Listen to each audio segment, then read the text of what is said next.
दर्शकों, मई का महीना जल्दी शुरू होने जा रहा है और हम सब इसमें प्रवेश करेंगे, तो निश्चित तौर से हम ये जानना चाहेंगे ये मई का महीना हमारे लिए कैसे जाएगा, क्योंकि जो ग्रह गोचर की स्थिति बनती है उसका प्रभाव हमारे जीवन में निश्चित तौर से देखने को मिलता है। हर एक दर्शकों, वैदिक एस्ट्रोलॉजी में आपका स्वागत है। मैं ज्योतिष आचार्य पूजा। हमारी मासिक राशि फल देश की श्रृंखला के हम आखिरी पड़ाव में आ चुके हैं। हमने अब तक आपको 9 राशियों के बारे में बता चुके हैं और यदि आपका कोई मिस हो गया तो प्लेलिस्ट में देख सकते हैं।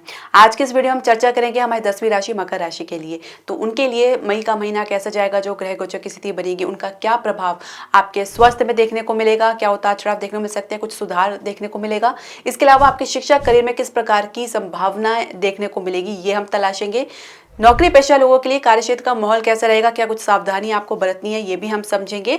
इसके अलावा व्यवसाय के लिए यानी आपके बिजनेस के लिए मई का महीना कैसा जाएगा, किस प्रकार की स्थिति आपको देखने को मिलेगी, कुछ आपको सुधार देखने को मिलेगा, साथ ही विदेश से कुछ लाभ प्राप्त होगा, ये भी हम समझेंगे। इसके अलावा आपके प्रेम संबंध यानी पर्सनल रिलेशनशिप के लिए मई का महीना कैसा रहेगा, क्या उतार चढ़ाव आपको अपने रिलेशनशिप में देखने को मिलेगा, क्या आगे की बात बनती नजर आएगी, ये हम समझेंगे पूरे विश्लेषण के साथ। इसके अलावा विवाहित दंपत्ति के लिए भी मई का महीना कैसा जाएगा वो हम समझेंगे। संतान पक्ष से किस प्रकार के व्यवहार की अपेक्षा की जा सकती है या संतान प्राप्ति का मार्ग सुगम होंगे, ये हम समझेंगे। इसके अलावा वीडियो के अंत में हम आपको कुछ उपाय बताएंगे, तो वीडियो के अंत तक आप जरूर बने रहे क्योंकि ये उपाय ज्योतिष प्रमाणिक उपाय है।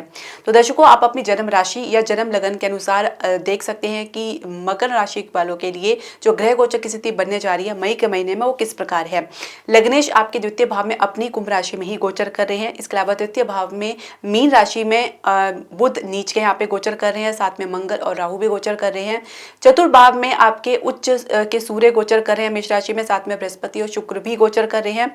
आपके नवम भाव में कन्या राशि में केतु गोचर कर रहे हैं। आप क्या परिवर्तन के जो स्थान में आपको देखने को मिलेगा, बृहस्पति जो सबसे बड़ा राशि परिवर्तन करने जा रहे हैं 1 मई को आपके पंचम भाव में वृषभ राशि में प्रवेश करेंगे।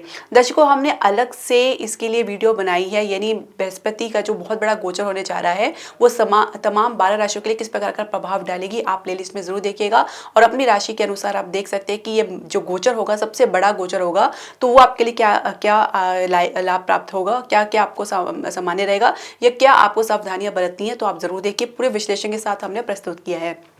इसके अलावा बुध जो है 10 मई को मेष राशि में यानी आपके चतुर्भाव में प्रवेश कर जाएंगे। सूर्य 14 मई को आपके चतुर्भाव से निकल के पंचम भाव में वृषभ राशि में प्रवेश कर जाएंगे और 19 मई को शुक्र भी आपके चतुर्भाव से निकल के पंचम भाव में अपनी ही राशि वृषभ में प्रवेश कर जाएंगे। उसके बाद बुध पुनः राशि परिवर्तन करेंगे, 31 मई को वृषभ राशि यानी पंचम भाव में प्रवेश कर जाएंगे। तो ये ग्रह गोचर की स्थिति आपको मई के महीने में देखने को मिलेगी। अब इसका क्या परिणाम आपको देखने को मिलेगा वो हम समझेंगे, लेकिन शुरुआत करने से पहले मैं आपसे एक निवेदन करना चाहूंगी कि आप हमारे चैनल को सब्सक्राइब करें, बेल नोटिफिकेशन जरूर प्रेस करें। इसके अलावा आप हमारे चैनल को लाइक और शेयर जरूर करें। स्वास्थ्य की यदि हम बात करें तो निश्चित तौर से कुछ छोटे मोटे आपको उतार चढ़ाव या समस्याएं देखने को मिल सकती है। हालांकि कुछ खास समस्या आपको देखने को नहीं मिलेगी। खासकर हृदय के मरीज को अपना अच्छे से ध्यान रखना है क्योंकि अष्टम भाव के स्वामी सूर्य आपके चतुर्भाव में गोचर कर रहे हैं। हालांकि यहाँ पे उच्च के हैं, साथ में बृहस्पति और शुक्र भी है, तो कुछ बड़ी समस्या आपको देखने को नहीं मिलेगी, लेकिन क्योंकि अष्ट के स्वामी है तो निश्चित तौर से स्ट्रेस या भारीपन या चेस्ट कंजेशन की समस्या देखी जा सकती है। इसके अलावा कुछ पित्त की समस्या भी बढ़ सकती है, एसिडिटी की समस्या बढ़ सकती है, जिसकी वजह से कुछ घबराहट होना, इस प्रकार की समस्या देखी जा सकती है। तो कुल मिला के छोटा मोटी समस्या को छोड़े तो ये महीना आपके लिए सामान्य रहने वाला है। तो बात आती है आपके खान पान पे, तो खान पान को अगर दुरुस्त रखेंगे तो ये छोटी मोटी समस्या भी आपको देखने को नहीं मिलेगी। खासकर अगर आपको पहले से ही पित्त की समस्या है तो आप फ्राइड चीज़ों से या तली भुनी चीज़ों से या मसाले युक्त पदार्थों से दूर रहना है। घर का जो है आपको सामान्य भोजन करना है, सात्विक भोजन करना है, तो निश्चित तौर से आपको कोई नुकसान देखने को नहीं होगा। इसके अलावा आपको शरीर में कुछ वीकनेस की प्रॉब्लम अगर है तो उसके लिए भी आप अपना खान पान को दुरुस्त रखें, खान पान को समय पहले, क्योंकि बिना आप इसके आप अपनी किसी भी प्रकार की समस्या से नहीं लड़ सकते। तो इसका आपको अच्छे से ध्यान रखना होगा। हो सके तो आप ध्यान या मेडिटेशन भी कर सकते हैं। तो आपके ये जो मई का महीना है आपके लिए कुछ ज़्यादा नुकसानदायक नहीं है। तो हम बात करेंगे आपके शिक्षा और करियर की। देखिए, पंचमेश जो है शुक्र आपके चतुर्भाव में उच्च के सूर्य के साथ और बृहस्पति के साथ गोचर कर रहे हैं। तो निश्चित तौर से ये कह सकते हैं कि एक फेवरेबल सिचुएशन है। हालांकि विरोधाभास भी देखा जा सकता है आपकी सोच में, आपके चुनाव में, साथ ही आपकी क्रिएटिविटी में भी कुछ उतार चढ़ाव भी देख सकते हैं, लेकिन फिर भी काफी अच्छा करते नजर आ रहे हैं, खासकर मध्य मई के बाद।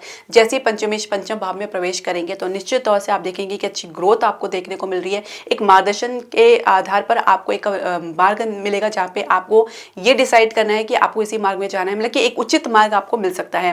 क्रिएटिव फील्ड में, डिजाइनिंग फील्ड में, आर्ट फील्ड में, तो इसमें निश्चित तौर से सफलता प्राप्त होगी और साथ ही इसी के संदर्भ में आगे के लिए भी आपको मार्ग खुलेंगे। तो आप कह सकते हैं कि ये मई का महीना आपके लिए कुछ ना कुछ नई ओपनिंग करने वाला है। इसके अलावा आपके अगर कंपटीशन की तैयारी करें तो आपको स्थान से बाहर किसी यात्रा पे जाना पड़ सकता है। वहाँ पे अगर आप प्रयास करेंगे तो निश्चित तौर से आपको लाभ तो प्राप्त होगा, लेकिन काफ़ी समस्याओं के बाद या असफलता के बाद फिर कुछ लाभ की अपेक्षा की जा सकती है। मई के अंत तक कुछ कह सकते हैं कि बात बनती नजर आ रही है।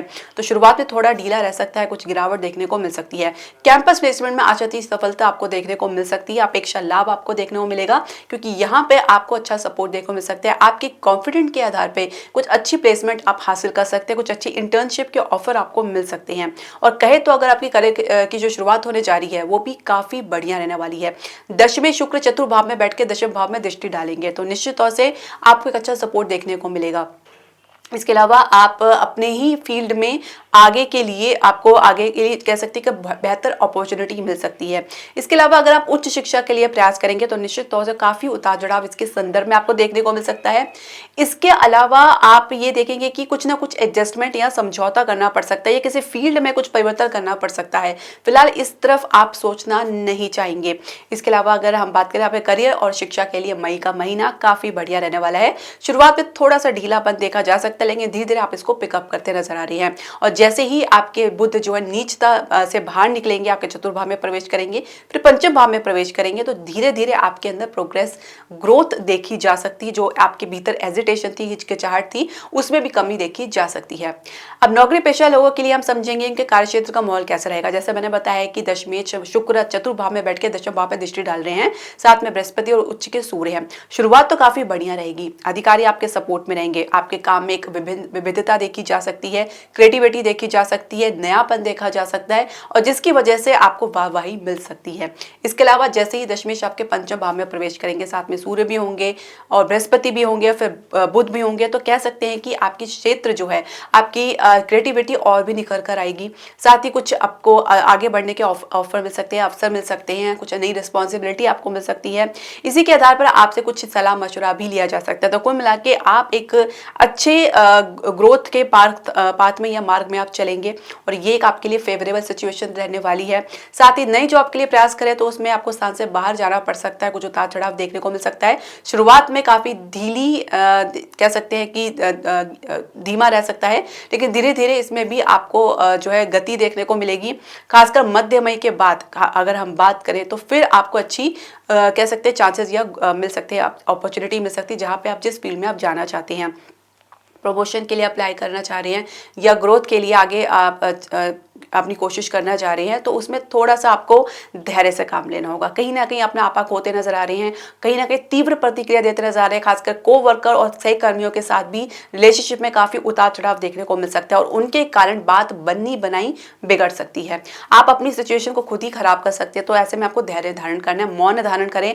आसपास क्या हो रहा है उसके बारे में आपको बिल्कुल भी ज्यादा दिलचस्पी लेने की आवश्यकता नहीं। अपने काम से काम रखें, फोकस बना के चलें अपने काम में, क्योंकि आप अपने एक लक्ष्य निर्धारित करें, उसी पर आप चलते रहें। यदि आप चाहते हैं कि आपको प्रोग्रेस मिले, तरक्की मिले, आगे ग्रोथ मिले, तो इन सब छोटी छोटी चीजों से आपको ऊपर उठना होगा, अन्यथा ये चीजें आपको बिल्कुल ही खराब कर देंगी और साथ ही आपके लिए समस्या उत्पन्न कर देंगी। क्योंकि कहीं ना कहीं अंगारक योग बन रहा है आपके तृतीय भाव में और राहु और मंगल का योग, ये आपके लिए सही नहीं है। कहीं ना कहीं आप अपना आपा भी खो सकते हैं। तो बहुत कुछ आपको सोच समझ के करना है और स्ट्रेस ज्यादा ना लें, क्योंकि इसकी वजह से स्वास्थ्य संबंधी समस्या भी हो सकती है। तो बहुत अच्छे से अपना ध्यान रखें। और इसके अलावा आपका मन कई चीजों के लिए उदासीन भी रह सकता है। स्थान से बाहर कोई ऑफर भी मिलेगा तो भी आप उसको अपनाने के लिए ज्यादा दिलचस्पी नहीं दिखाएंगे। तो आप सावधान रहें। बाकी आपकी जो सिचुएशन परिस्थिति है वो आपके फेवर में रहेगी। खासकर सीनियर्स या अधिकारी कोई ना कोई आपके फेवर में जरूर रहेगा, तो धैर्य से काम ले। व्यवसाय की बात करें तो कुल मिला के हम बात करें तो कुछ अच्छा ऑफर तो मिल रहा है, लेकिन शुरुआत काफी स्ट्रगल के साथ देखी जा सकती है। बहुत मेहनत भाग दौड़ करनी पड़ सकती है। हालांकि शुरुआत में अगर आप स्थान से बाहर कहीं भाग दौड़ कर रहे हैं तो इतना अपेक्षित परिणाम आपको देखने को नहीं मिल पाएगा, लेकिन फिर भी आपको काफ़ी अच्छा अनुभव होगा, कुछ सीखने को मिलेगा। कुछ बदलाव के साथ साथ जैसे मैंने बताया उतार चढ़ाव देखने को मिल सकता है। मध्य मई के बाद आपको काफ़ी अच्छा कह सकते हैं कि धीमी गति जो है पकड़ती नजर आ रही है, लेकिन रियल एस्टेट में शुरुआत में काफ़ी अच्छी आपको प्रोग्रेस देखने को मिल सकती है। अगर हम बात करें शेयर मार्केट की, तो शेयर मार्केट में एक ठहराव, स्टेबिलिटी आपको देखने को मिलेगी। आप सोच समझ के उसमें इन्वेस्टमेंट करना चाहेंगे। फाइनेंशियल सेक्टर में कुछ फ्लक्चुएशन जरूर देखी जा सकती है, दिखाया जा सकता है कुछ बहुत बड़ा, लेकिन ग्राउंड रियलिटी कुछ काफ़ी विपरीत रह सकती है, छोटी रह सकती है। तो इसमें भी आपको अच्छे से विचार करके चलना होगा। विदेश से निश्चित तौर से लाभ प्राप्त होगा, खासकर मध्य मई के बाद, और मई के अंत के आते आते आपको विदेश से अच्छी खासी डील प्राप्त हो सकती है, ऑफर प्राप्त हो सकता है, और ये आपके बिजनेस को अच्छा सा ग्रोथ और विस्तार, बढ़ोतरी देगा। और ये आपके लिए कह सकते हैं कि काफ़ी अच्छा साबित होने जा रहा है। मध्य मई के बाद का जो पीरियड रहेगा वो आपके लिए काफ़ी फेवरेबल रहेगा, आपके अनुकूल रहेगा।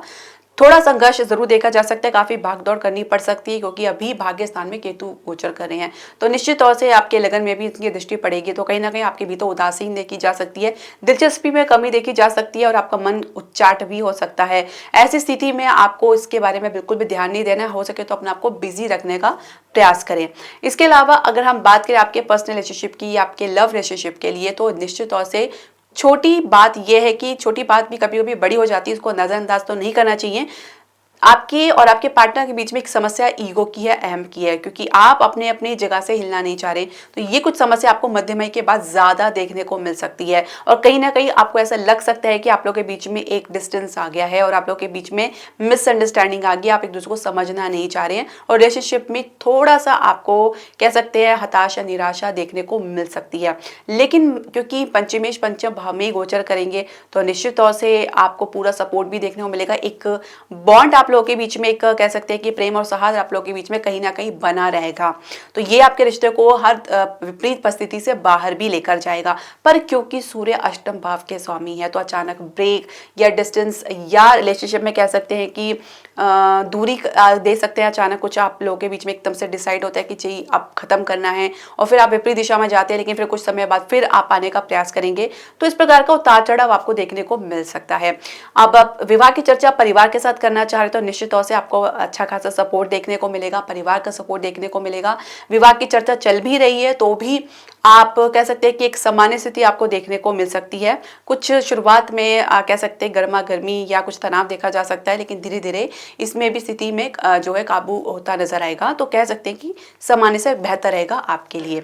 अब विवाहित दंपत्ति है तो उनके लिए मैं कहना चाहूंगी कि आप अपने आप को थोड़ा सीमित करके चलें, क्योंकि देखिए कहीं ना कहीं आप लोग के बीच में एक जो ईगो तो है ही है, साथ ही आप लोगों के बीच में एक तनाव है, साथ ही आप अपनी छोटी छोटी बातों को बहुत ज़्यादा बढ़ा चढ़ा के बताना, गुस्सा करना, तीव्र प्रतिक्रिया देना, ये कुछ समस्या आप लोगों के बीच में खड़ी हो सकती है। अंगारक योग बन रहा है, क्योंकि आपके मंगल और राहु का जो युति तीसरे भाव में हो रही है, तो ये भी संभव है कि आसपास के लोगों की वजह से या अपने ही करीबी लोगों की वजह से कुछ मिसअंडरस्टैंडिंग आप लोगों के बीच में देखी जा सकती है, जिसकी वजह से आपका मन जो है हर एक प्रकार से उच्चाट हो सकता है। ये एक अस्थायी सिचुएशन है, धीरे धीरे आप इससे जरूर बाहर निकलेंगे। इस वजह से आप कोई परमानेंट डिसीजन बना के बिल्कुल ना रखें। आपके और आपके जीवन साथी के बीच में एक अच्छी बॉन्डिंग भी देखी जा सकती है और समझदारी भी देखी जा सकती है, लेकिन आउटर एटमॉस्फेयर या बाहर की परिस्थिति की वजह से कुछ ना कुछ आपको इसका इफेक्ट देखने को जरूर मिलेगा। इसके अलावा संतान प्राप्ति के मार्ग जो है काफी सुगम रहेंगे, मध्य मई के बाद और भी आसान रहेंगे। इसके अलावा संतान से भी आपको संतोष प्राप्त होगा। तो मैं जो उपाय बताने जा रही हूँ आप इसको जरूर करें। सूर्य देव को नित्य अर्घ्य आपको देना है, और ये आप इसलिए करेंगे क्योंकि कहीं ना कहीं आपको स्वास्थ्य संबंधी समस्या है, या आपको रिलेशनशिप में कुछ प्रॉब्लम है, या खासकर नौकरी में आपको कुछ दिक्कतों का सामना करना पड़ रहा है, तो ये आपके लिए कारगर साबित हो सकता है। इसके अलावा सोमवार को आप शिवलिंग पे कच्चा दूध और पानी मिला के उनका अभिषेक करना है, और हो सके तो आप कुछ सफेद वस्तु का दान करें। जैसे आप एक दूध का पैकेट लेते हैं, थोड़ा सा शिव जी पे अर्पित करते हैं, उसके बाद जल चढ़ाते हैं, और बाकी का जो दूध का पैकेट है वहीं पे आप छोड़ दें, तो इस प्रकार से एक सफेद वस्तु का दान भी हो जाएगा। तो ये आप जरूर करें, और 2 मिनट, 1 मिनट या 5 मिनट जितना भी आपके पास समय है बैठकर ओम नमः शिवाय पे ध्यान करें। इससे आपको मानसिक शांति प्राप्त होगी, आपके भीतर कॉन्फिडेंट में वृद्धि देखी जा सकती है, और जिसकी वजह से आप किसी भी सिचुएशन का आसानी से सामना कर पाएंगे। मन में शांति होगी तो आप 100 चीजें अच्छी तरीके से सोचेंगे, बजाय इसके कि तनाव के साथ रह के एक चीज़ को भी आप बिगाड़ दें। तो ये बहुत आपको सोच समझ के चलना है। तो कुल मिला के मई का महीना आपके लिए काफ़ी बढ़िया रहने वाला है। दर्शकों, आपका जो भी प्रश्न, सजेशन या राय है, आप हमारे कमेंट बॉक्स में ज़रूर डालें। हरे कृष्णा।